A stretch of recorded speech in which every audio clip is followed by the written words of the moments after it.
യേശു ഭൂമിയിൽ വന്നത് ദൈവത്തെ വെളിപ്പെടുത്തുവാനായിട്ടാണ്. പക്ഷെ വെളിപ്പെടുത്തിയ ഏറ്റവും വലിയ സത്യം എന്താണെന്ന് ചോദിച്ചാൽ, ഈ ദൈവം എന്നെല്ലാവരും വിളിക്കുന്നവൻ നിന്റെ അപ്പനാണ് എന്നുള്ളത് വെളിപ്പെടുത്താനായിട്ടാണ് യേശു വന്നത്. ഞാൻ വേറൊരു കാര്യവും കൂടെ കഴിഞ്ഞ ആഴ്ച തീരുന്ന സമയത്ത് ഞാൻ പറഞ്ഞായിരുന്നു, അതൊന്നുകൂടെ ഞാൻ എടുത്തു പറയട്ടെ. യേശു ഭൂമിയിലായിരുന്നപ്പോൾ പരീശന്മാർക്ക് ഏറ്റവും വലിയ അരിശം, പരീശന്മാർക്ക് ഏറ്റവും വലിയ ദേഷ്യം ദൈവത്തെ തൻ്റെ അപ്പൻ എന്ന് വിളിച്ചതാണ്. 2, താൻ ദൈവത്തിൻ്റെ പുത്രനാണ് എന്ന് പറഞ്ഞതാണ് ഏറ്റവും വലിയ അരിശമുണ്ടാക്കിയത്. ഇൻഫാക്ട് യേശുവിനെ കുരിശിക്കുന്ന സമയത്ത് പീലാത്തോസ് പറയുന്നു, ഇവനിൽ ഞാൻ ഒരു കുറ്റവും കാണുന്നില്ല എന്ന് പറയുമ്പോൾ യഹൂദന്മാർ പറയുന്ന ഒരു കാര്യമുണ്ട്, ഞങ്ങളുടെ ന്യായപ്രമാണം അനുസരിച്ച് ഒരാള് ദൈവത്തിൻ്റെ മകനാണെന്ന് പറഞ്ഞ് തന്നെ ആക്കിയാൽ അവനെ കൊല്ലണമെന്നാണ് ഞങ്ങളുടെ ന്യായപ്രമാണം പറയുന്നത്. ചുരുക്കി പറഞ്ഞാൽ, ന്യായപ്രമാണം എന്തിനെയാണോ ചെയ്യരുത്, പറ്റത്തില്ല, സാധിക്കത്തില്ല, ഒരിക്കലും സാധിക്കത്തില്ല എന്ന് പറഞ്ഞതിനെ സാധിപ്പിക്കാനാണ് യേശു ഭൂമിയിൽ വന്നത്. യേശു ഭൂമിയിൽ വന്നത് ഈ കോടാനുകോടി ദൂതന്മാര് ആരാധിക്കുന്ന, സ്വർഗവും ഭൂമിയും വിറയ്ക്കുന്ന ഈ സർവശക്തനായ ദൈവം നിന്റെ അപ്പനാണ് എന്നുള്ളത് മനസ്സിലാക്കിച്ച് തരുവാനായിട്ടാണ് യേശു ഭൂമിയിൽ വന്നത്. മാത്രമല്ല, യേശു ഭൂമിയിലായിരുന്നപ്പോൾ എല്ലാ സ്ഥലങ്ങളിലും ദൈവത്തെ പിതാവെന്നേ വിളിച്ചിട്ടുള്ളൂ, അപ്പാന്നേ വിളിച്ചിട്ടുള്ളൂ.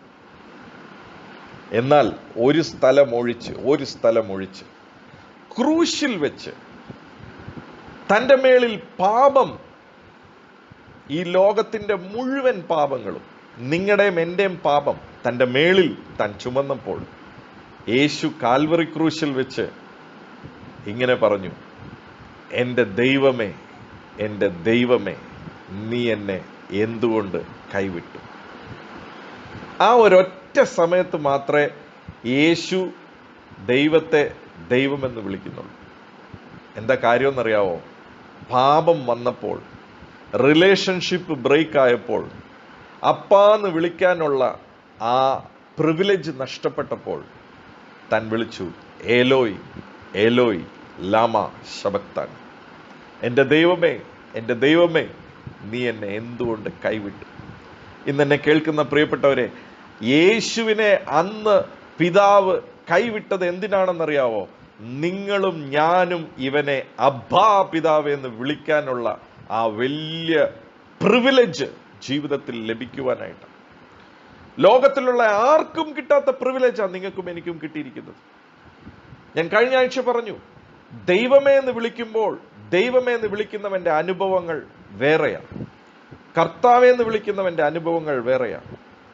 എന്നാൽ തന്നെ കൈക്കൊണ്ട് തൻ്റെ നാമത്തിൽ വിശ്വസിക്കുന്ന ഏവർക്കും ദൈവമക്കളാകുവാൻ അധികാരം നൽകിയിരിക്കുന്നു എന്ന് പറഞ്ഞ ആ അധികാരത്തെ എപ്പോൾ നിങ്ങളും ഞാനും ഉപയോഗിക്കാൻ തുടങ്ങുന്നോ, ഈ കരുതുന്ന അപ്പൻ്റെ കരുതൽ നമുക്ക് മനസ്സിലാക്കുവാനായിട്ട് സാധിക്കും. എന്നാൽ ഇന്നത്തെ നമ്മുടെ ദൈവവചനം ചിന്താവിഷയം, കഴിഞ്ഞ ആഴ്ച നമുക്ക് എല്ലാവർക്കും പിടികിട്ടി. ഇങ്ങനെ ഒരു സ്നേഹിക്കുന്ന അപ്പൻ്റെ കാര്യം കേട്ടപ്പോൾ തന്നെ ഒരു സ്വാതന്ത്ര്യമുണ്ട്, പക്ഷെ പലർക്കും അനുഭവിക്കാൻ സാധിക്കുന്നില്ല. അപ്പോൾ ഇന്ന് നമ്മുടെ ചിന്താവിഷയം ഇതാണ്, എങ്ങനെയാണ് എനിക്ക് ഈ സ്നേഹിക്കുന്ന അപ്പനെ അനുഭവിക്കാൻ സാധിക്കുന്നത്? സോ അതിന് ആധാരമായിട്ട് നമുക്ക് തിരിച്ച് ലൂക്കോസ് എഴുതിയ സുവിശേഷം അതിൻ്റെ 15-ാം അധ്യായത്തിലേക്ക് തന്നെ നമുക്ക് തിരികെ പോകാം. അവിടെ നമുക്ക് 2 കഥാപാത്രങ്ങളുണ്ട്, രണ്ട് മക്കളുണ്ട്, 2 കഥാപാത്രങ്ങളുണ്ട്. പക്ഷേ ആ ഉപമയിൽ 3 വ്യത്യസ്ത മനോഭാവങ്ങൾ അഥവാ 3 വ്യത്യസ്ത കാഴ്ചപ്പാടുകൾ നമുക്ക് ആ ഉപമയിൽ കാണാനായിട്ട് സാധിക്കും. ആദ്യത്തെ മനോഭാവം മൂത്തപുത്രന്റെ മനോഭാവമാണ്. മൂത്തപുത്രന് ഒരു ദാസ്യ മനോഭാവമാണ്. താൻ മകനാണെന്ന് പറഞ്ഞാലും തനിക്ക് ആ ഒരു ദാസന്റെ സ്പിരിറ്റാ തൻ്റെ ഉള്ളിൽ എപ്പോഴും ഓപ്പറേറ്റ് ചെയ്തുകൊണ്ടിരിക്കുന്നത്. തനിക്ക് എപ്പോഴും എന്തോ ചിലത് ചെയ്താൽ എന്തോ ചിലത് ലഭിക്കുമെന്നുള്ള ദാസ്യത്തിൻ്റെ ആത്മാവാണ് തന്നെ എപ്പോഴും ഭരിച്ചുകൊണ്ടിരുന്നത്. അതുകൊണ്ട് ഒരിക്കലും ഈ അപ്പൻ്റെ സ്നേഹത്തിൽ നിന്ന് ഉണ്ടാകുന്ന കരുതലും ഈ അപ്പൻ്റെ സ്നേഹത്തിൽ നിന്നുണ്ടാകുന്ന അനുഗ്രഹങ്ങളും ഈ അപ്പൻ്റെ സ്നേഹത്തിൽ നിന്നുണ്ടാകുന്ന ഉയർച്ചകളും ഒരിക്കലും ആ മകൻ അനുഭവിക്കാൻ സാധിച്ചില്ല. അതുകൊണ്ടാണ് നമ്മൾ ആ അധ്യായത്തിൽ വായിക്കുമ്പോൾ അവസാനമാണേലും തനിക്ക് പരാതിയാണ്, പിറുപിറുപ്പാണ്, ഒന്നിനെക്കുറിച്ചും ഒരു സന്തോഷമില്ല. തനിക്ക് കിട്ടാത്ത കാര്യങ്ങളെക്കുറിച്ചുള്ള പരാതിയും പിറുപിറുപ്പും ദേഷ്യവും ദുഃഖവും, അങ്ങനെ താൻ ഭവനത്തിൻ്റെ പുറത്ത് നിൽക്കുന്ന ഒരു അനുഭവമാണ്. സോ നമ്പർ 1, ദാസ്യ മനോഭാവം നല്ലതല്ല. മകൻ്റെ മനോഭാവമാണ് നമുക്ക് അത്യാവശ്യം. കഴിഞ്ഞ ആഴ്ച ഞാൻ പറഞ്ഞായിരുന്നു, അപ്പ എന്ന് വിളിക്കുന്നതാണ് അതിൻ്റെ തുടക്കം. പക്ഷെ ഇന്ന് രണ്ടാമത് ഞാൻ കാണിക്കാൻ പോകുന്നത് ഇളയ പുത്രന്റെ തന്നെ മകന്റെ മനോഭാവം തന്നെ, അതിലുള്ള വീഴ്ചയാണ് ഞാൻ കാണിക്കാൻ പോകുന്നത്. നമ്മൾ ഈ മകനാണെന്ന് പറയുമ്പോൾ നമ്മൾ ഒരു കാര്യം മനസ്സിലാക്കണം. ഞാൻ ഇന്നയാളുടെ മകനായതുകൊണ്ടാണ് എനിക്ക് പ്രാധാന്യം, അല്ലാതെ എൻ്റെ ഈ പുത്രത്വം എന്ന് പറയുന്നത്, ഞാൻ മകനാണെന്നുള്ള ബോധ്യം വളരെ ഇമ്പോർട്ടൻ്റ് ആണ്, വളരെ നല്ലതാണ്.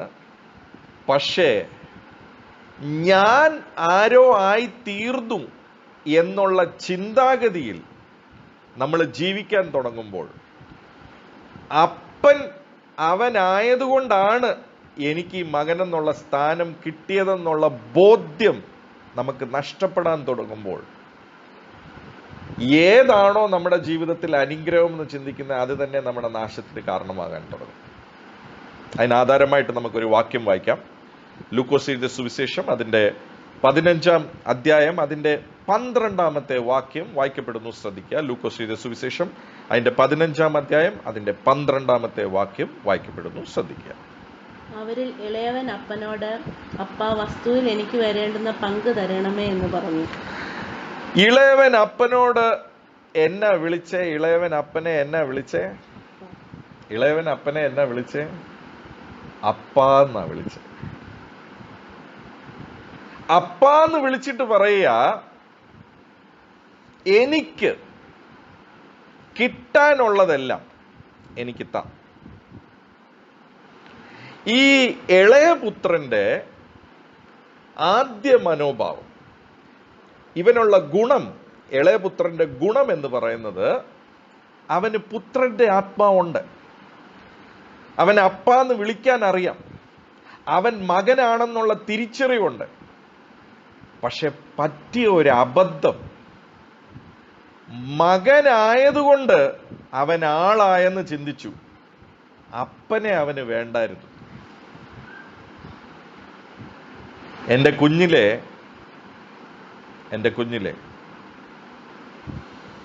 ഒരു സിനിമ ഞാൻ കണ്ടിട്ടുണ്ട്. ആ സിനിമയുടെ പേര് പറയുമ്പോൾ ഒരുപക്ഷെ നിങ്ങൾക്ക് എല്ലാവർക്കും ഓർക്കാവുന്ന സിനിമ ആയിരിക്കും. ആ സിനിമയുടെ പേര് രാജാവിൻ്റെ മകൻ എന്ന. ആ സിനിമ പല ഭാഷകളിൽ റീമേക്ക് ചെയ്യുകയും വലിയൊരു ബോക്സ് ഓഫീസ് ഹിറ്റായിരുന്നു ആ മൂവി. ആ സിനിമയിൽ മകന്റെ ജീവിതമാണ് മുഴുവൻ കാണിക്കുന്നത്. പക്ഷെ പടത്തിന് പ്രാധാന്യം വന്നത് രാജാവിൻ്റെ മകനായതുകൊണ്ടാണ്. ഒരു രാജാവിൻ്റെ മകനാണേൽ അവൻ ഇങ്ങനെ ജീവിക്കാൻ സാധിക്കും, അവൻ്റെ ജീവിതം ഇങ്ങനെയായിരിക്കും. അത് ലോകപ്രകാരമായിട്ടുള്ളതാണ്, ലോകപ്രകാരമായിട്ടുള്ള ഒരു കഥയാണ്. ആ കഥ ഈ ഭൂമിയിൽ നല്ലതുപോലെ ഓടി. പക്ഷേ അത് ഫിക്ഷനാണ്, അത് റിയൽ അല്ല, റീലാണ്. പക്ഷെ യേശു ഭൂമിയിൽ വന്നത് എന്തിനാണെന്ന് ചോദിച്ചാൽ, രാജാതി രാജാവായ അവൻ ഒരുത്തനെ തൻ്റെ മകനാക്കിയാൽ അവൻ്റെ ഭൂമിയിലെ ഈ ജീവിതം മറ്റുള്ളവർ കാണുക ഒരു വലിയ സൂപ്പർ ഹിറ്റ് മൂവി ആകണം എന്നുള്ളതാണ് അവൻ്റെ ആഗ്രഹം. ഹല്ലേലൂയ. പക്ഷെ ഈ മകന് പറ്റിയ ഒരു പരാജയമാണ് പലപ്പോഴും നമുക്കെല്ലാവർക്കും പറ്റാവുന്ന പരാജയമാണ്. അവന് മകനാണെന്നറിയാം. ക്രിസ്തുവിൽ ഇപ്പൊ ഞാൻ ആരാണെന്ന് തിരിച്ചറിഞ്ഞു. എൻ്റെ അധികാരങ്ങൾ എന്താണെന്നുള്ളത് തിരിച്ചറിഞ്ഞു. എൻ്റെ അവകാശങ്ങൾ എന്താണെന്നുള്ളത് തിരിച്ചറിഞ്ഞു. മൂത്തപുത്രൻ ഇല്ലാത്ത ചില വെളിപ്പാട് ഈ മകന് കിട്ടി. പക്ഷേ ഒരു കാര്യത്തിൽ അവനൊരു അബദ്ധം പറ്റി. ആ അബദ്ധം എന്താണെന്ന് ചോദിച്ചാൽ, അപ്പന്റെ കയ്യിലുള്ള മുഴുവൻ നന്മകളും അവന് വേണം, പക്ഷെ അപ്പനെ വേണ്ട. ഇന്ന് ഞാനിത് പറഞ്ഞുകൊണ്ടിരിക്കുമ്പോൾ പരിശുദ്ധാത്മാവ് നമ്മുടെ ഹൃദയങ്ങളോട് സംസാരിക്കും.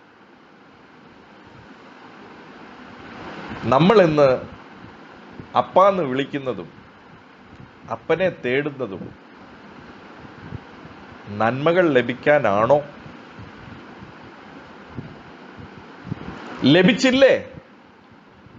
ഇളയപുത്രന് ലഭിച്ചില്ലേ? ലഭിച്ചു. മുഴുവൻ വസ്തുവകകളും വീതിച്ചു കൊടുത്തു. അവൻ ചോദിച്ചതെല്ലാം അവന് ലഭിച്ചു. അവന്റെ മനോഭാവം, അപ്പന്റെ കയ്യിലുള്ളതെല്ലാം എനിക്ക് വേണം. നമ്മുടെ മനോഭാവം പലപ്പോഴും അങ്ങനെ ആകാറില്ലേ? എൻ്റെ മോളുടെ വിവാഹം അത് ഈ അപ്പൻ ചിന്തിച്ചാൽ നടത്തിച്ചതാ. എനിക്കൊരു പ്രൊമോഷൻ അത് ഈ അപ്പനെ കൊണ്ട് ചെയ്യാൻ പറ്റും, താ. എനിക്കൊരു PSC ജോലി അത് ഈ അപ്പൻ ചിന്തിച്ചാൽ നടക്കും, എനിക്ക് താ. എനിക്കൊരു വീട് താ. എനിക്കൊരു കാറ് താ. എനിക്ക് സാമ്പത്തികം താ.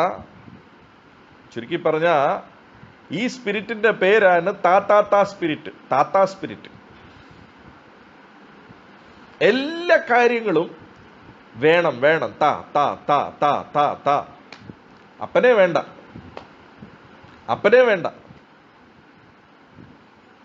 ഇന്ന് രാത്രി ഈ സന്ദേശം കേൾക്കുമ്പോൾ പരിശുദ്ധാത്മാവ് നിങ്ങളുടെ ഹൃദയവുമായിട്ട് സംസാരിക്കുന്നുണ്ടെങ്കിൽ ഹൃദയത്തെ കഠിനപ്പെടുത്തരുത്.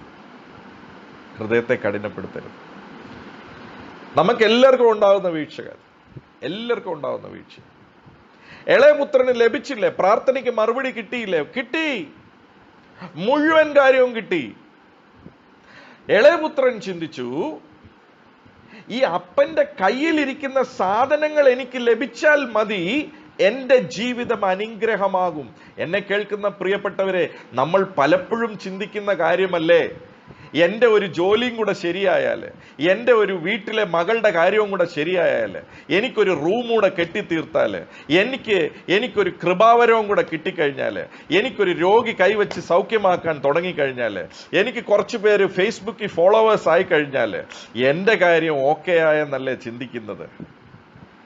അപ്പന്റെ കയ്യിലുള്ള കാര്യങ്ങളല്ലേ നമ്മൾ ആഗ്രഹിക്കുന്നത്? എനിക്കൊരു ജോലി കിട്ടണം, എനിക്കൊരു മെഡൽ കിട്ടണം, എനിക്ക് PSC ക്ലിയർ ചെയ്യണം, എനിക്ക് നല്ല സ്ഥാനത്തെത്തണം, എനിക്ക് സാമ്പത്തികം കിട്ടണം, എനിക്ക് ശമ്പളം കിട്ടണം, മകന്റെ കാര്യം ശരിയാകണം, മോളുടെ വിവാഹം നടക്കണം, ഇതെല്ലാം ശരിയാകണം. ഇതെല്ലാം ഈ അപ്പന്റെ കയ്യിലുണ്ട്. അതും കൂടെ കിട്ടിക്കഴിഞ്ഞാൽ ജീവിതം ശരിയായി.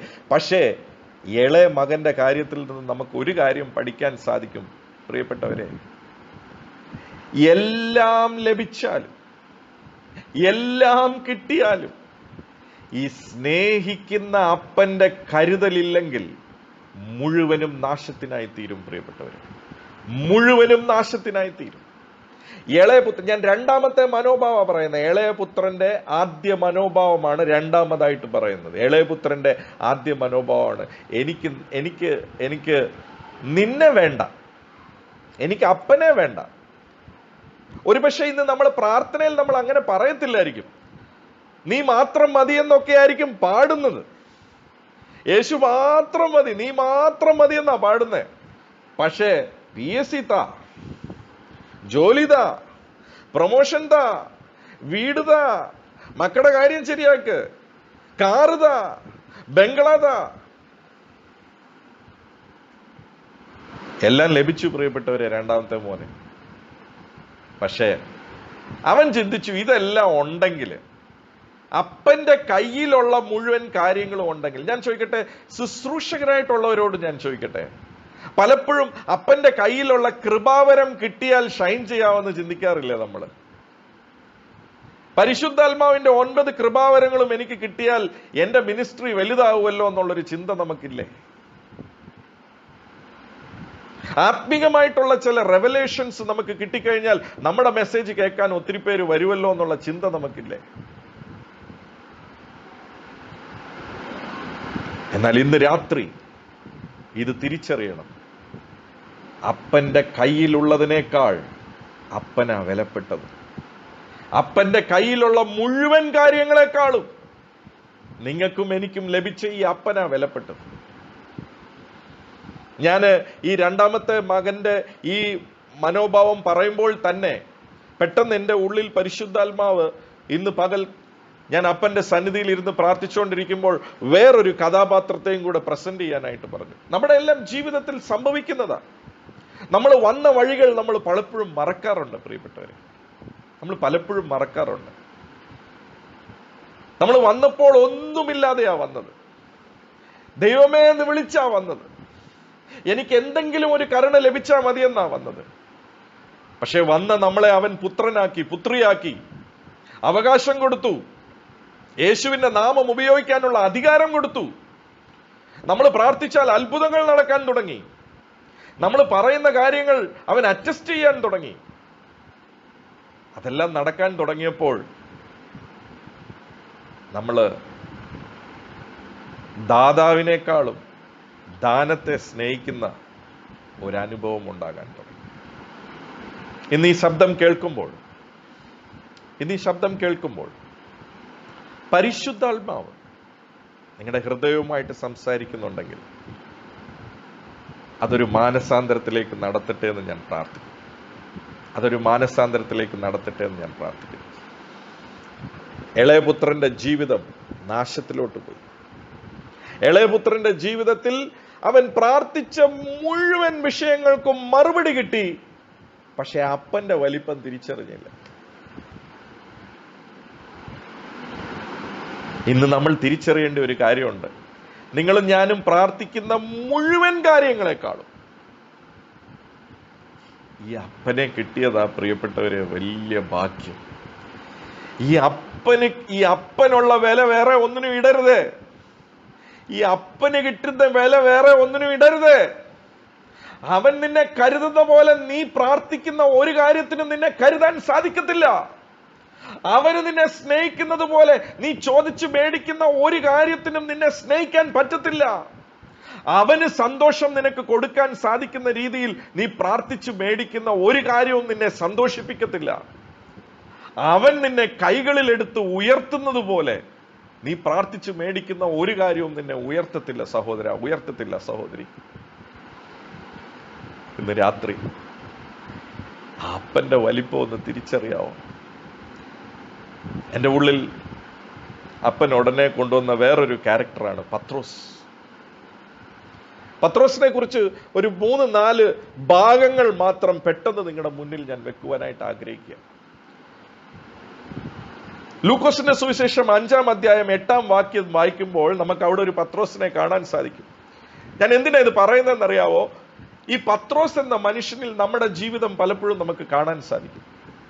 ഈ പത്രോസ് എന്ന മനുഷ്യന്റെ ജീവിതവുമായിട്ട് നമ്മുടെ ജീവിതം പലപ്പോഴും നമുക്ക് താരതമ്യപ്പെടുത്തി നോക്കാൻ സാധിക്കും.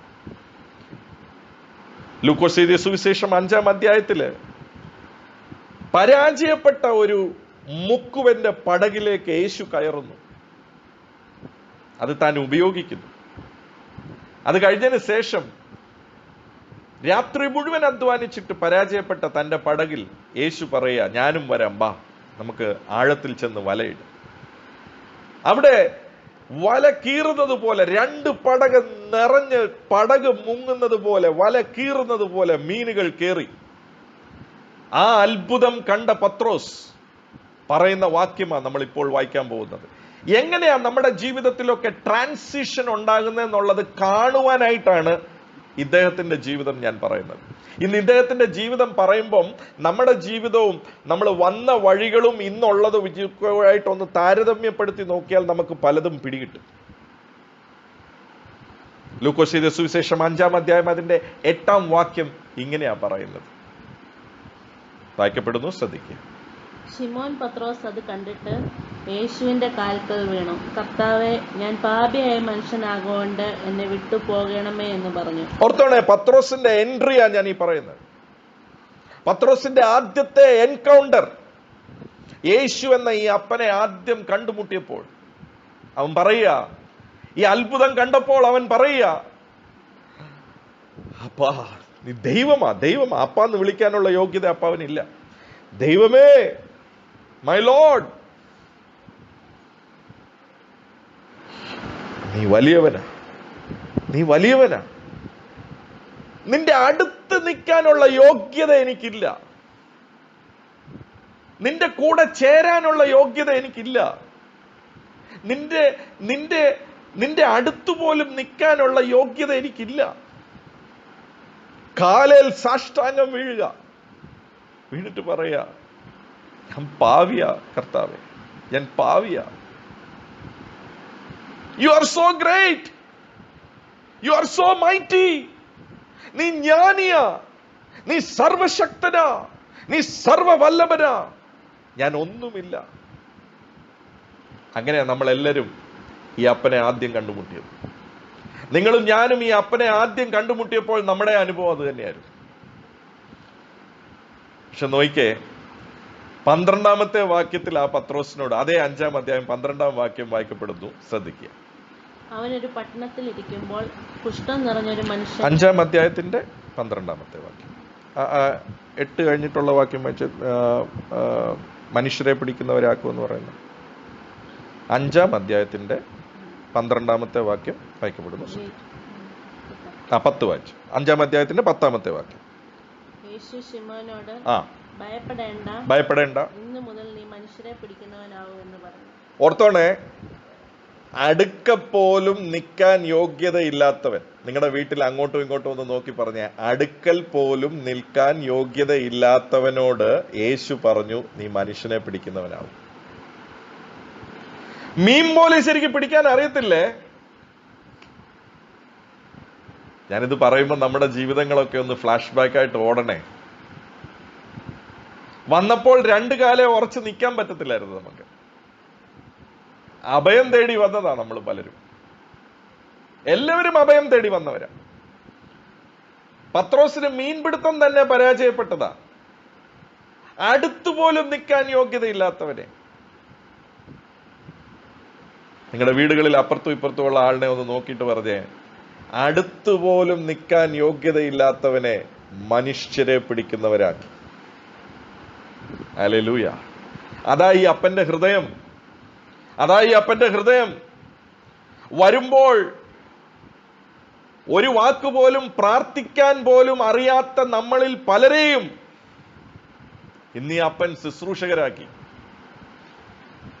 കെയർ സെൽ ലീഡറാക്കി, പ്രയർ സെൽ ലീഡറാക്കി, ഏരിയ ലീഡറാക്കി, പാസ്റ്ററാക്കി, DP ആക്കി. പക്ഷേ മറക്കരുത് എവിടുന്നാ തുടങ്ങിയെന്നുള്ളത്. അടുത്തുപോലും നിൽക്കാൻ യോഗ്യതയില്ലാത്തവനായിരുന്നു. അവിടുന്ന് നമുക്ക് മുന്നോട്ട് പോകുമ്പോൾ മത്തായി എഴുതിയ സുവിശേഷം അതിന്റെ 16-ൽ നമ്മൾ ഇങ്ങനെയാ വായിക്കുന്നത്, ആർക്കും കിട്ടാത്ത വെളിപ്പാടുകൾ അവന് ലഭിക്കാനായിട്ട് തുടങ്ങി. യേശു ചോദിച്ചു, നിങ്ങൾ എന്നെ കുറിച്ച് ആരെന്ന് പറയുന്നു? അതിന് പത്രോസ് പറയുകയാണ്, നീ ജീവനുള്ള ദൈവത്തിന്റെ പുത്രനായ ക്രിസ്തു.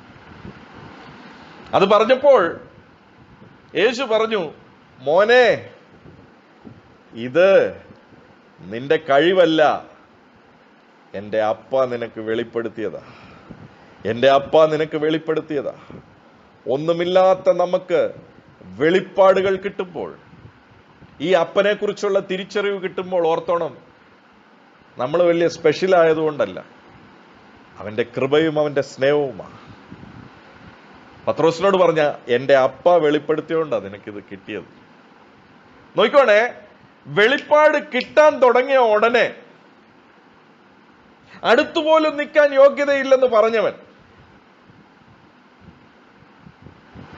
വെളിപ്പാട് കിട്ടാൻ തുടങ്ങിയ ഉടനെ അതേ അധ്യായത്തിന്റെ 22-ാമത്തെ വാക്യത്തിൽ ഓർത്തോണേ, യേശുവിന്റെ കാലെ വീണിട്ട് പറഞ്ഞു, വിറച്ചോണ്ടാ പറയുന്നത്, നീ ജ്ഞാനിയാ, നീ സർവശക്തനാ, നിന്റെ മുന്നിൽ എനിക്ക് നിൽക്കാൻ പറ്റത്തില്ല, യോഗ്യതയില്ല എനിക്ക് എന്ന് പറഞ്ഞവൻ 16-ാം അധ്യായത്തിന്റെ 22-ാമത്തെ വാക്യത്തിൽ വായിക്കപ്പെടുന്നു. ശ്രദ്ധിക്കുക. പത്രോസ് യേശുവിനെ വേറിട്ട് കൊണ്ടുപോയി. കർത്താവേ, അത് അരുത്, നിനക്ക് അങ്ങനെ ഭവിക്കരുത് എന്ന് ശാസിച്ചു തുടങ്ങി. നിനക്ക് അത് ഭവിക്കരുത് എന്ന് പറഞ്ഞ് എന്നാ ചെയ്തു? ശാസിച്ചു തുടങ്ങി. യാതൊരു ആക്സസും കിട്ടാൻ സാധ്യതയില്ലാത്ത ഒരു വ്യക്തിക്ക്, ആരും ചേരാത്ത വെളിച്ചത്തിൽ വസിക്കുന്നവൻ,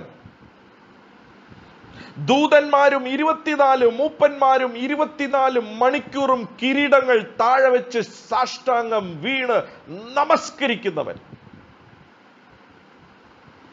അവൻ ആക്സസ് കൊടുത്തപ്പോൾ നിന്റെ അടുത്തുപോലും നിൽക്കാൻ യോഗ്യതയില്ലെന്ന് പറഞ്ഞവൻ ഇപ്പോൾ ശാസിക്കാൻ തുടങ്ങി.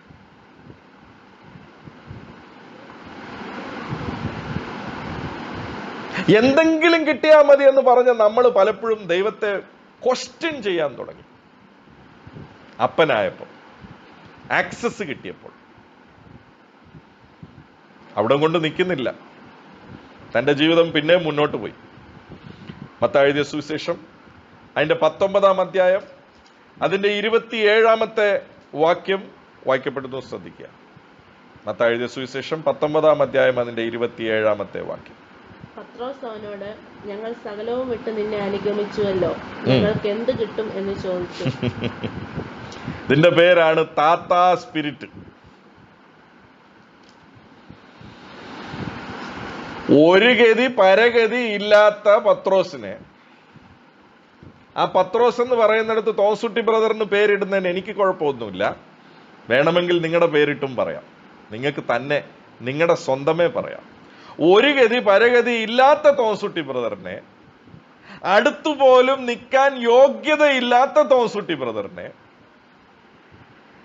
മീൻപിടുത്തത്തിൽ പരാജിതനായ തോസുട്ടി ബ്രദറിനെ, മീൻ പോലും പിടിക്കാൻ അറിയാത്ത തോസുട്ടി ബ്രദറിനെ മനുഷ്യരെ പിടിക്കുന്നവരാക്കി മുഴുവൻ കാര്യവും ഈ അപ്പൻ ചെയ്യാൻ തുടങ്ങിയപ്പം തോസുട്ടി ബ്രദർ ചോദിക്കുക, ഞാൻ എന്തൊക്കെ സാധനം ഇട്ടിട്ടാ വന്നേന്നറിയാവോ? ഞാൻ എന്തൊക്കെ സാധനം ഇട്ടിട്ട് വന്നേന്നറിയാവോ? ഇത് പറയുമ്പോൾ നിങ്ങളുടെ ഉള്ളിൽ പോകുമായിരിക്കുമല്ലോ. ചിലപ്പം നമ്മൾ അപ്പനോട് പറയുന്ന കാര്യമാണ്, ഞാൻ എന്നെല്ലാം വിട്ടിട്ടാ വന്നേ. എന്നെ കേൾക്കുന്ന ദൈവ പൈതലേ, അടുത്തുപോലും വരാൻ യോഗ്യതയില്ലാത്ത നമ്മളെ ഈ വലിയ ദൈവം മകനായിട്ടും മകളായിട്ടും വിളിച്ചതിനേക്കാളും വലിയൊരു പദവി ഉണ്ടോ? പദവി ഉണ്ടോ? പദവി ഉണ്ടോ? അത്രയും വലിയ പദവി ലഭിച്ച പത്രോസ് പറയുക, ഞാൻ വല വിട്ടു, ഞാൻ പടക് വിട്ടു, എനിക്ക് എന്നാ ലഭിക്കും? എനിക്ക് എന്നാ കിട്ടും? രണ്ടാമത്തെ പുത്രന്റെ മനോഭാവവും ഇതും തമ്മിൽ ഒരു സാമ്യത നിങ്ങൾക്ക് കിട്ടാൻ വേണ്ടിയാണ് ഞാനിത് പറയുന്നത്. എനിക്കെന്നാ ലഭിക്കും? എനിക്കെന്നാ ലഭിക്കും? എനിക്കെന്നാ കിട്ടും? പക്ഷെ എവിടുന്നാ തുടങ്ങിയത്? എവിടുന്നാ തുടങ്ങിയത്? നിന്റെ അടുത്തു പോലും വരാൻ എനിക്ക് യോഗ്യതയില്ലപ്പാ, നിന്റെ അടുത്ത് നിൽക്കാൻ എനിക്ക് യോഗ്യതയില്ലപ്പാ എന്ന് പറഞ്ഞ് കാലേ വീണവരാ എന്ന് പറയുന്നത്. ഞാനിതെല്ലാം വിട്ടിട്ട് വന്നു, എനിക്ക് എന്നാ കിട്ടും? എനിക്ക് എന്നാ കിട്ടും? രക്ഷിക്കപ്പെട്ട ദൈവ പൈതലേ, രക്ഷ എന്ന വലിയ അനുഗ്രഹം ലഭിച്ച ദൈവ പൈതലേ, നിത്യ നരകത്തിൽ നിന്ന് സ്വന്തം രക്തത്താൽ കഴുകി നിന്നെ വീണ്ടെടുത്ത ആ വലിയ ഭാഗ്യത്തെക്കാൾ വേറൊരു വലിയ ഭാഗ്യമില്ല ദൈവ പൈതലേ. അതിനേക്കാൾ വലിയൊരു ഭാഗ്യമില്ല. പക്ഷെ പലപ്പോഴും ഇതെല്ലാം കഴിയുമ്പോൾ യോഗ്യതയില്ല എന്നുള്ളവൻ ഇന്ന് പോസ്റ്റ് ലഭിക്കുന്നില്ല, എന്നെ കരുതുന്നില്ല, എന്നെ വിളിക്കുന്നില്ല, എന്നെ നോക്കുന്നില്ല, എൻ്റെ കാര്യം പറയുന്നില്ല എന്നൊക്കെയുള്ള പരാതി.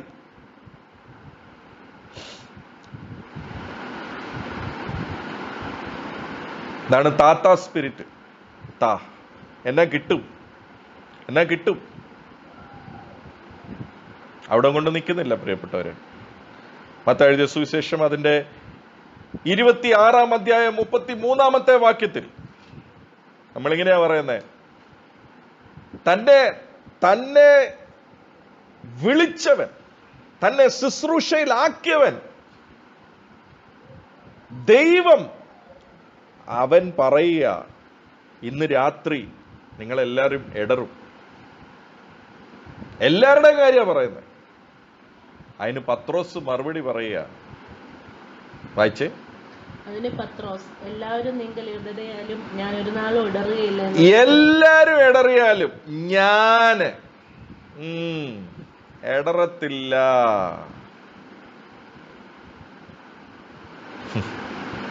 അടുത്തുപോലും നിൽക്കാൻ യോഗ്യതയില്ലെന്ന് പറഞ്ഞവൻ ഇപ്പൊ പറയുക,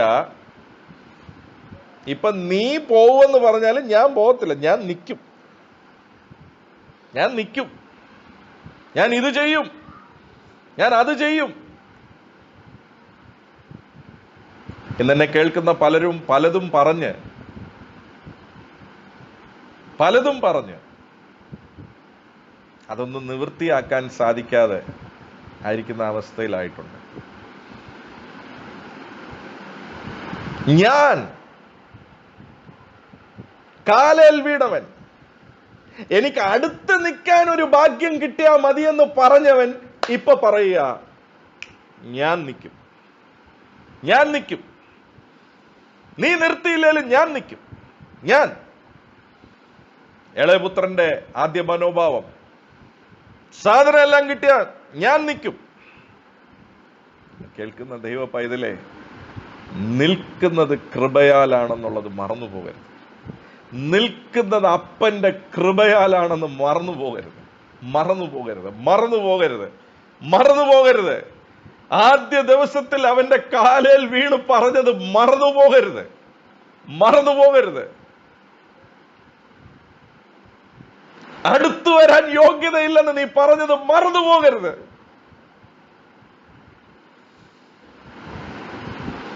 എല്ലാരും കണ്ടു വിറയ്ക്കുന്നവൻ നിന്നെ മകനെ മകളെ എന്ന് വിളിച്ചപ്പോൾ ആ കിട്ടിയ പദവിയുടെ വില മറന്നു പോകരുത്, മറന്നു പോകരുത്. അവിടെ നമ്മളിങ്ങനെ കാണുന്നത്, തനിക്ക് നിൽക്കാൻ സാധിച്ചില്ല, താൻ പരാജിതനായി വീണുപോയി.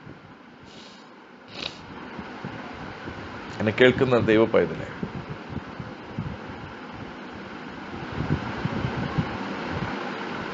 നിങ്ങൾക്കും എനിക്കും തന്നെ ഒന്നും ചെയ്യാൻ സാധിക്കത്തില്ല. ഈ തിരിച്ചറിവ് വരുന്നവനാണ് ഈ സ്നേഹമുള്ള അപ്പന്റെ മുഴുവൻ അനുഗ്രഹങ്ങളും അനുഭവിക്കാൻ സാധിക്കുന്നത്. ഇന്നതാ എന്റെ സന്ദേശം. ഈ തിരിച്ചറിവ് ഇന്ന് രാത്രി എന്റെ ശബ്ദം കേൾക്കുന്ന ആരെങ്കിലും ഒരാളിൽ വരുമെങ്കിൽ, ഈ സ്നേഹമുള്ള അപ്പന്റെ മുഴുവൻ സംരക്ഷണവും നിന്റെ മേളിൽ വരും. ഈ സ്നേഹമുള്ള അപ്പന്റെ മുഴുവൻ അനുഗ്രഹങ്ങളും നിന്റെ മേളിൽ വരും. ഈ സ്നേഹമുള്ള അപ്പൻ നിന്നെ ഉയർത്തുന്നത് നിനക്ക് കാണുവാനായിട്ട് സാധിക്കും. അവൻ നിന്നെ ഉയർത്തിയാൽ ഈ ഭൂമിയിലുള്ള ഒരു ശക്തിക്കും നിന്നെ തൊടാൻ സാധിക്കത്തില്ല. ഈ ഭൂമിയിലുള്ള ഒരു ശക്തിക്കും നിന്നെ എതിർത്ത് നിൽക്കാൻ സാധിക്കത്തില്ല. ഒരു രോഗത്തിനോ ഒരു ശാപത്തിനോ ഒരു പ്രയാസത്തിനോ നിന്നെ തൊടാൻ സാധിക്കത്തില്ല. You will be under the protection of the Almighty God, who is your Father. നോക്കിയേ, പത്രോസിന്റെ ജീവിതം, ഞാൻ നിൽക്കും എന്ന് പറഞ്ഞു, പക്ഷെ വീണുപോയി. ഒരു പ്രാവശ്യമല്ല, 3 പ്രാവശ്യം തള്ളി പറഞ്ഞു. നിങ്ങൾക്കറിയാവോ, പത്രോസ് ചിലപ്പം നമ്മൾ പറഞ്ഞു വരുമ്പം ചിലപ്പം യൂദാസ് മാനസാന്തരപ്പെട്ടു പരീശന്മാരുടെ അടുക്കലാ പോയ, പത്രോസ് മാനസാന്തരപ്പെട്ട് യേശുവിന്റെ അടുക്കലാ വന്നെന്നാ പറയുന്നത്. നോ, അത് ശരിയല്ല. യൂദാസ് തെറ്റ് ചെയ്ത് മാനസാന്തരപ്പെട്ട് പരീശന്മാരുടെ അടുക്കൽ ചെന്നു. യാതൊരു സൊല്യൂഷനും ലഭിച്ചില്ല. താൻ തൂങ്ങിച്ചത്തു. തന്റെ ജീവിതം പരാജയമായി തീർന്നു. പക്ഷേ പത്രോസിന്റെ ജീവിതത്തിനൊരു വ്യത്യാസമുണ്ട്. ഇന്ന് എന്നെ കേൾക്കുന്ന ദൈവ പൈതലെ, ഞാനൊരു കാര്യം പറയാം. നീ വിശുദ്ധിയിൽ നിൽക്കുന്നത് പോലും ഈ അപ്പൻ നിന്നെ സൂക്ഷിച്ചില്ലെങ്കിൽ നിനക്ക് നിൽക്കാൻ സാധിക്കത്തില്ല. നിനക്കൊരു നല്ല ജീവിതം നയിക്കണോ, ഈ അപ്പന്റെ കൃപയിലാണേൽ മാത്രമേ അത് നയിക്കാൻ സാധിക്കത്തുള്ളൂ. ഈ അപ്പന്റെ ശാസനയിലും ഈ അപ്പന്റെ അധികാരത്തിന്റെ കീഴിലും നിൽക്കുന്ന ഒരു വ്യക്തിക്ക് മാത്രമേ ഒരു നല്ല ആത്മീക ജീവിതം നയിക്കുവാനായിട്ട് സാധിക്കത്തുള്ളൂ. അല്ലാതെ തന്നെ സാധിക്കത്തില്ല. നീ എത്ര പരിശ്രമിച്ചാലും സാധിക്കത്തില്ല. കാലേൽ വീണവൻ പറയുക, ഞാൻ നിൽക്കുമെന്ന്. രണ്ടു കാലും പറിച്ച് താഴെ വീണു. പക്ഷെ ഒരു വ്യത്യാസമുണ്ട് പ്രിയപ്പെട്ടവരെ. പത്രോസ് രക്ഷപ്പെട്ടത് പത്രോസിന്റെ മിടുക്കുകൊണ്ടല്ല. ബാക്കി ശിഷ്യന്മാര് രക്ഷപ്പെട്ടതും അവരുടെ മിടുക്കുകൊണ്ടല്ല. ഞാനൊരു വാക്യം വായിക്കാം. യോഹന്നാന്റെ സുവിശേഷം അതിന്റെ 17-ാം അധ്യായം അതിന്റെ 12 തൊട്ടുള്ള വാക്യങ്ങളിൽ വായിക്കപ്പെടുന്നു, ശ്രദ്ധിക്കുക. യോഹന്നാന്റെ സുവിശേഷം 17-ാം അധ്യായം 12 തൊട്ട് വായിക്കപ്പെടുന്നു, ശ്രദ്ധിക്കുക. അവരോടുകൂടെ ഇരുന്നപ്പോൾ ഞാൻ അവരെ നീ എനിക്ക് തന്നിരിക്കുന്ന നിന്റെ നാമത്തിൽ കാത്തുകൊണ്ടിരുന്നു. ശ്രദ്ധിച്ചേ, യേശു പറയാ തന്റെ പിതാവിനോട് പ്രാർത്ഥിക്കുക. പിതാവ്, പുത്രൻ, പരിശുദ്ധാത്മാവ് എന്ന് പറയുമ്പോൾ എൻ്റെ ഉറപ്പ്, ഞാൻ ട്രിനിറ്റി പറഞ്ഞിട്ടുള്ളതുകൊണ്ട് നിങ്ങൾക്കറിയാം, 3 ദൈവങ്ങളില്ല, ഒരു ദൈവമേ ഉള്ളൂ. എങ്ങനെ ഒരു മനുഷ്യന് ദേഹം, ദേഹി, ആത്മാവ് 3 ഭാഗങ്ങളുണ്ടോ, അതുപോലെ തന്നെ ഏകദൈവം 3 ഡിഫറെന്റ് ഓഫീസുകളിൽ താൻ പ്രവർത്തിക്കുന്നു. പിതാവ്, പുത്രൻ, പരിശുദ്ധാത്മാവ്, ഒറ്റ ദൈവമേ ഉള്ളൂ. അപ്പം അതുകൊണ്ടാണ് യേശു പറഞ്ഞ, എന്നെ കണ്ടവൻ പിതാവിനെ കണ്ടിരിക്കുന്നു.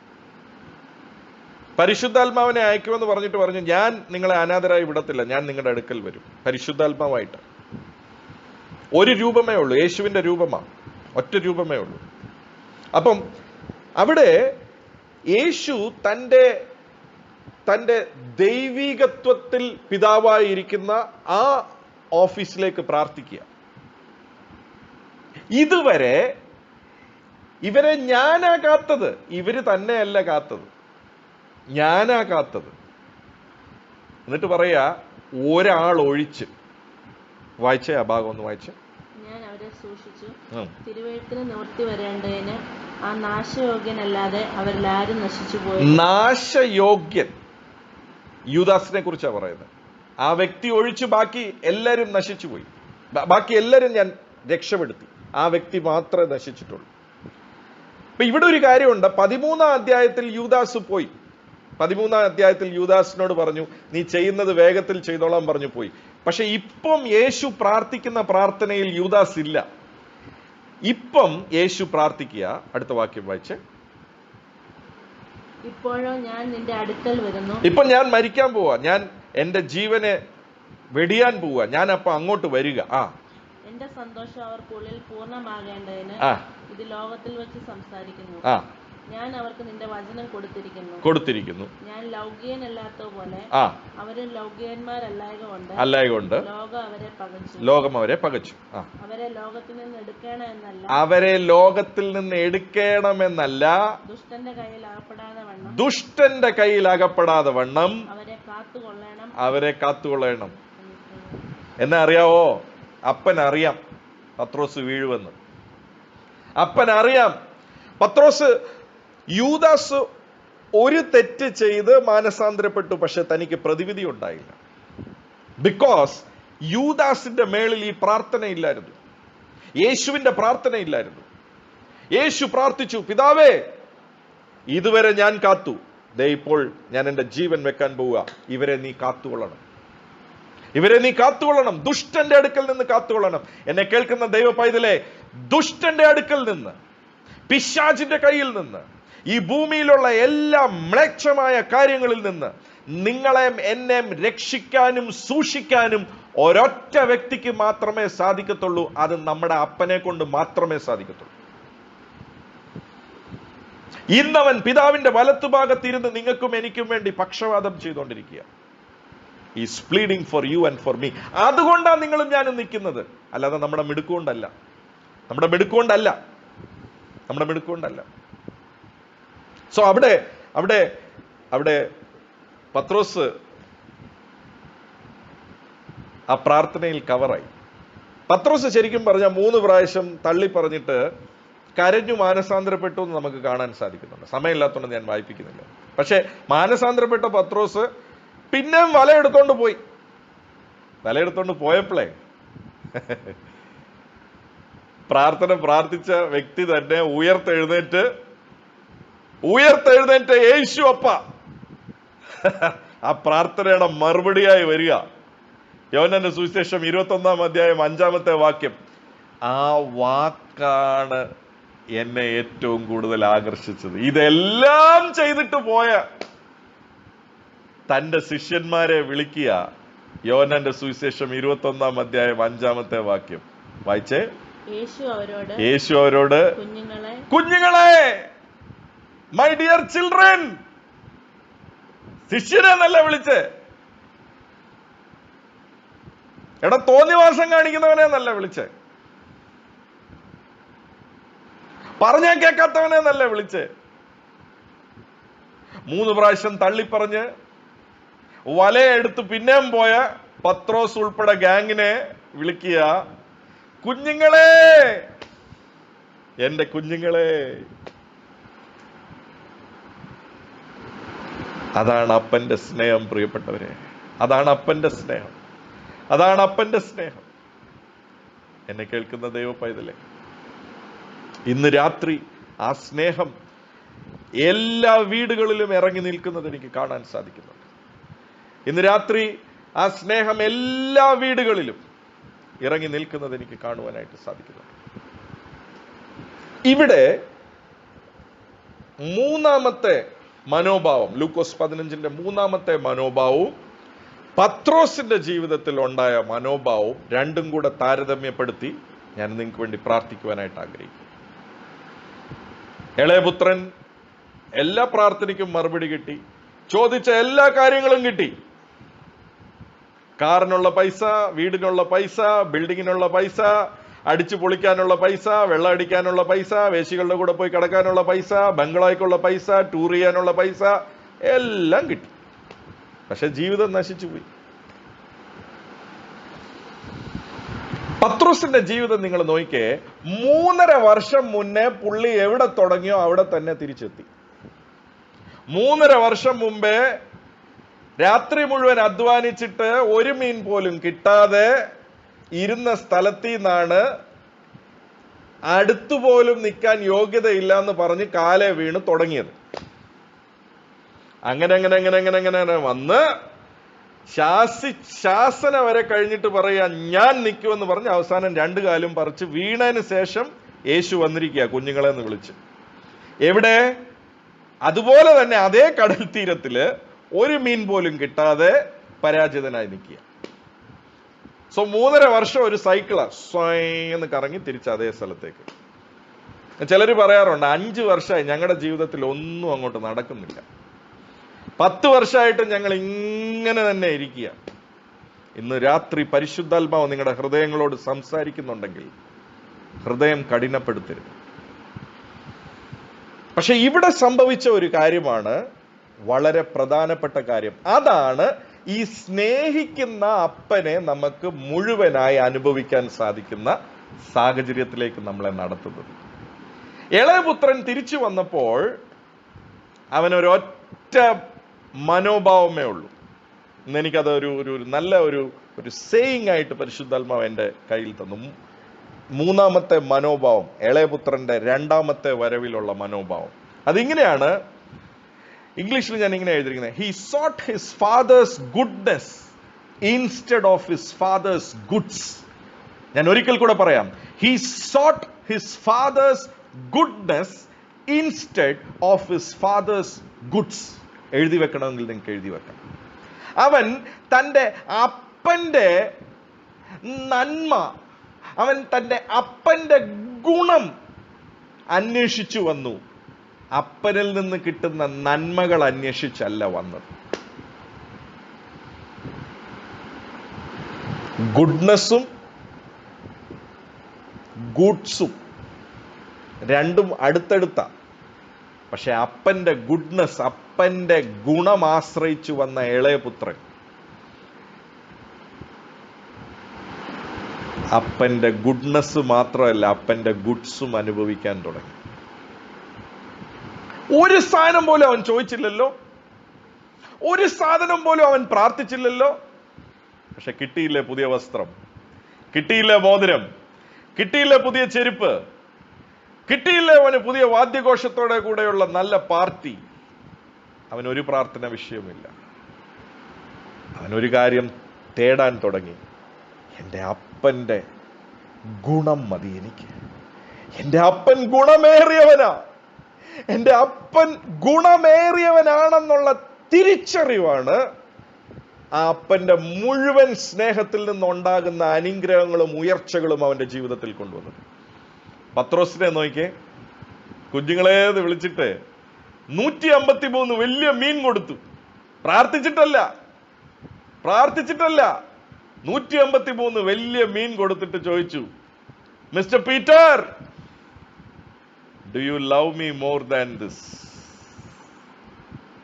ഞാൻ ഈ തന്ന മീനിനേക്കാൾ, ഞാനിപ്പൊ നിനക്ക് തന്ന ജയത്തേക്കാൾ ഈ നിന്റെ അപ്പനെ നീ കൂടുതൽ സ്നേഹിക്കുന്നുണ്ടോ എന്ന് ചോദിച്ചു. അവിടെയാ പത്രോസിന്റെ ലൈഫ് ടേൺ അറൗണ്ട് ആയത്. എന്ന് അവന്റെ ജീവിതം യേശുവിൽ നിന്ന് കിട്ടുന്ന അത്ഭുതങ്ങളും അടയാളങ്ങളും നന്മകളിൽ നിന്നും കണ്ണ് പൂർണ്ണമായി തിരിച്ച്, അപ്പാ ഞാൻ ഇവകളേക്കാൾ കൂടുതലായി നിന്നെ സ്നേഹിക്കുന്നു എന്ന് പറഞ്ഞോ. എപ്പോൾ ഇളയപുത്രൻ ഞാൻ ഇവകളേക്കാൾ എല്ലാം കൂടുതൽ നിന്നെ സ്നേഹിക്കുന്നു എന്ന് പറഞ്ഞോ, അവന്റെ ജീവിതം പാടെ മാറുവാനായിട്ട് തുടങ്ങി. Do you love me more than this? Do you love me more than this? Do you love me more than this? നീ ഇവകളേക്കാൾ കൂടുതൽ എന്നെ സ്നേഹിക്കുന്നുണ്ട്, എന്നെ സ്നേഹിക്കുന്നുണ്ട്. എന്ത് മറുപടി പറയും? എന്ത് മറുപടി പറയും? ഞാൻ ഇന്ന് നിങ്ങളോട് പറയുന്ന ഈ വചനം നിങ്ങളുടെ അപ്പന്റെ ഹൃദയത്തിൽ നിന്ന് വരുന്ന വചനം, നിങ്ങളോട് വ്യക്തിപരമായിട്ടുള്ള വചനം. നമ്മൾ ഒത്തിരി കാര്യങ്ങൾ ചെയ്യാൻ നോക്കുന്നു, അതിൽ പരാജയപ്പെടുന്നു, നമുക്ക് സമാധാനമില്ല, നമുക്ക് സ്വസ്ഥതയില്ല, പിന്നെ എന്തൊക്കെയോ പ്രാർത്ഥിച്ചിട്ട് പ്രാർത്ഥനയ്ക്ക് മറുപടി കിട്ടില്ല എന്ന് പറഞ്ഞാൽ അതിൻ്റെ പേരിൽ നമ്മൾ കംപ്ലൈന്റ് ചെയ്യുന്നു. പക്ഷേ are you seeking your father's goodness or are you seeking your father's goods?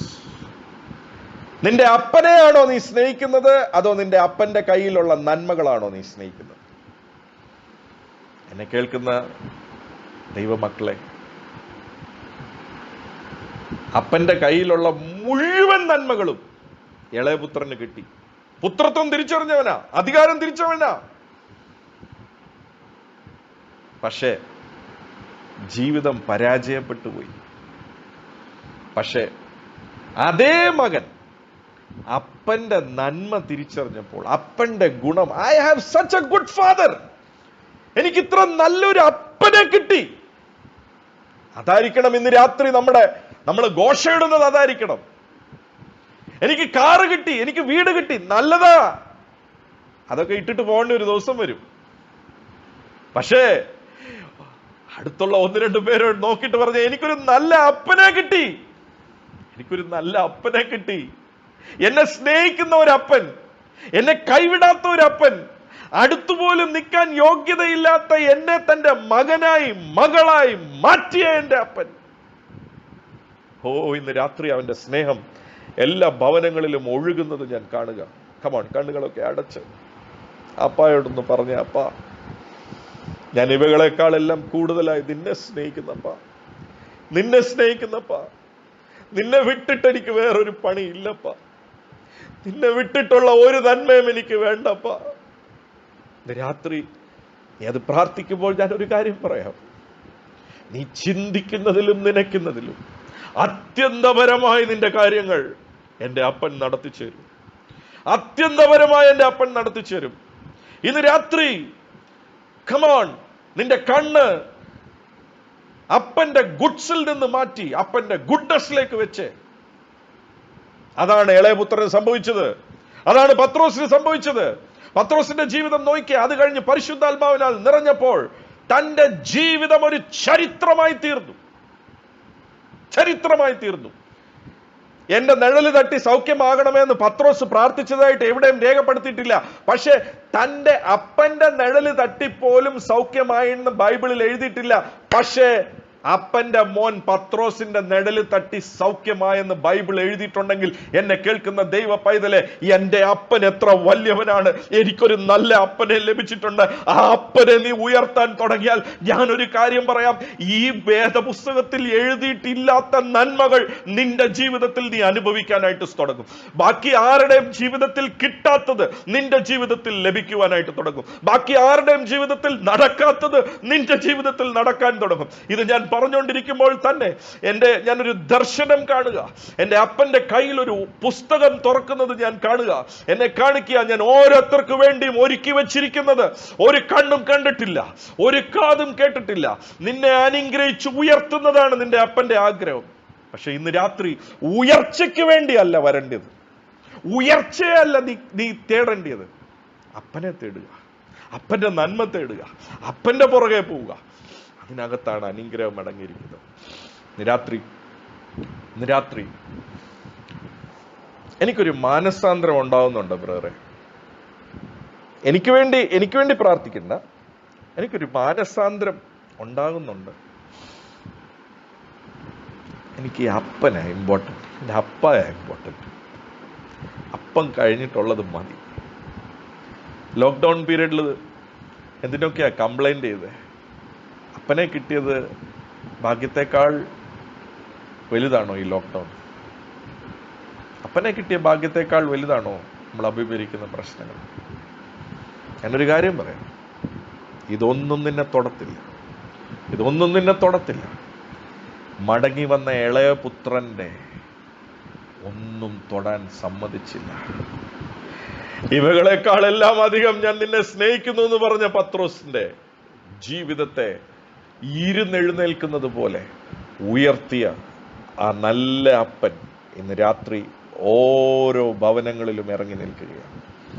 നിങ്ങൾക്ക് ഇന്ന് രാത്രി ഈ അപ്പനോട് ഒരു മാനസാന്തരമുണ്ടെങ്കിൽ, അപ്പാ ഇന്ന് രാത്രി ഞാൻ മാനസാന്തരപ്പെടുക, ഇവകളെക്കാളെല്ലാം അധികം ഞാൻ അപ്പ നിന്നെ സ്നേഹിക്കുക എന്ന് നിങ്ങളുടെ ഹൃദയം കൊണ്ട് ഇന്ന് കേട്ട വചനത്തിന്റെ അടിസ്ഥാനം നിങ്ങൾ പറയണമെന്ന് തോന്നുന്നെങ്കിൽ നിങ്ങളുടെ കൈ ഉയർത്തുക. നിങ്ങൾക്ക് വേണ്ടി ഞാൻ പ്രാർത്ഥിക്കാൻ പോകും. എൻ്റെ കൈ ഞാൻ ഉയർത്തുക. എൻ്റെ കൈ ഞാൻ ഉയർത്തിപ്പിടിച്ചിരിക്കുക. എൻ്റെ ഇരുകരവും ഞാൻ ഉയർത്തിപ്പിടിച്ചിരിക്കുക. എൻ്റെ ജീവിതത്തിലെ ഒരു എല്ലാ നന്മകളെക്കാളും ഈ അപ്പനെ പോലെ, ഈ അപ്പനെ കിട്ടിയതിനേക്കാൾ ഒരു വിലപ്പെട്ട ഭാഗ്യമൊന്നുമില്ല. രാത്രി നമുക്ക് പ്രാർത്ഥിക്കാം. പ്രിയ അപ്പാ, ഞങ്ങൾ പ്രാർത്ഥിക്കുന്നു.